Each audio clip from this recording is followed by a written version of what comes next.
اسلام کے بارے میں لوگوں کو گائیڈ کر رہے ہیں جن کا خود اسلام سے تعلق ہی نہیں ہے.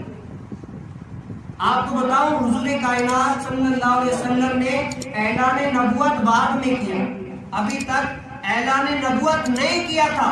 اتنے سال کی عمر میں ابھی اعلان نبوت نہیں کیا. پہلے ہی ان کافر اور منافقین کے درمیان صادق و امین تھے. منافقین بھی کہتے تھے کہ یہ جو کہیں گے سچی کہیں گے، یہ جھوٹ کہہ ہی نہیں سکتے. کافر منافقین بھی یہ کہتے تھے کہ یہ جو امانت ان کے پاس رکھو گے سیر ہوگی، یہ اس امانت میں خیانت کر ہی نہیں سکتے. تو پتا کیا چلا، حضور علیہ السلام نے فرمایا دین کی ترجمانی وہ کرے کہ جو اپنے آپ کو پہلے اسلام میں ڈھالے. اب جو اسلام میں اپنے آپ کو ڈھالے نہ اور اسلام کی ترجمانی کرنے لگ جائے.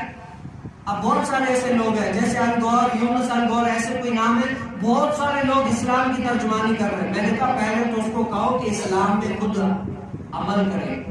جس کے چہرہ اسلام سے نہ ملتا ہو، جس کا چہرہ اسلام سے نہ ملتا ہو، اسلام سے اس کا کوئی تعلق ہی نہ ہو، اسلام بھی چہرہ ہی اس کا نہ ہو، تو وہ اسلام کی کیا بات کرے؟ اس کو اسلام کی بات کرنے کا کوئی حق ہی نہیں ہے کہ جب اسلام اس کے چہرے پر نظر ہی نہیں آتا.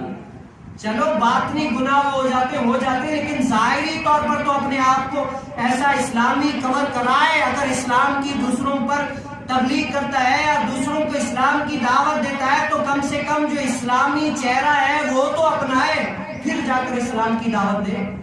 نہیں. اور کچھ لوگ کہتے ہیں جی مولوی بڑے لوگ ایسے لوگ ہیں، یہ مولویوں نے دین اسلام کو مدرسوں میں قید کر دیا، مدرسوں سے دین اسلام نہیں پھیلتا ہے. ہم نے کب کہا کہ دین اسلام مدرسوں سے پھیلتا ہے؟ ہم تو کہتے ہیں کہ دین اسلام پھیلنے کا ذریعہ مدرسہ ہے. اور بھی بہت ساری جگہ آپ کرو کس نے کیا منع کیا، لیکن ان کے بقول اگر آپ یہ کہہ لیں تو بتاؤ جو لوگوں کو اپنی طرف بلائے کہ اسلام کا جو ہے تعلیم صرف اللہ سے ملتی ہے، اس کے علاوہ نہیں ہوتی. جاؤ اپنے لوگوں کو اللہ کی طرف بھیجو، اپنے لوگوں کو اللہ کی طرف بھیجو، تم اپنی طرف کیوں بلا رہے ہو؟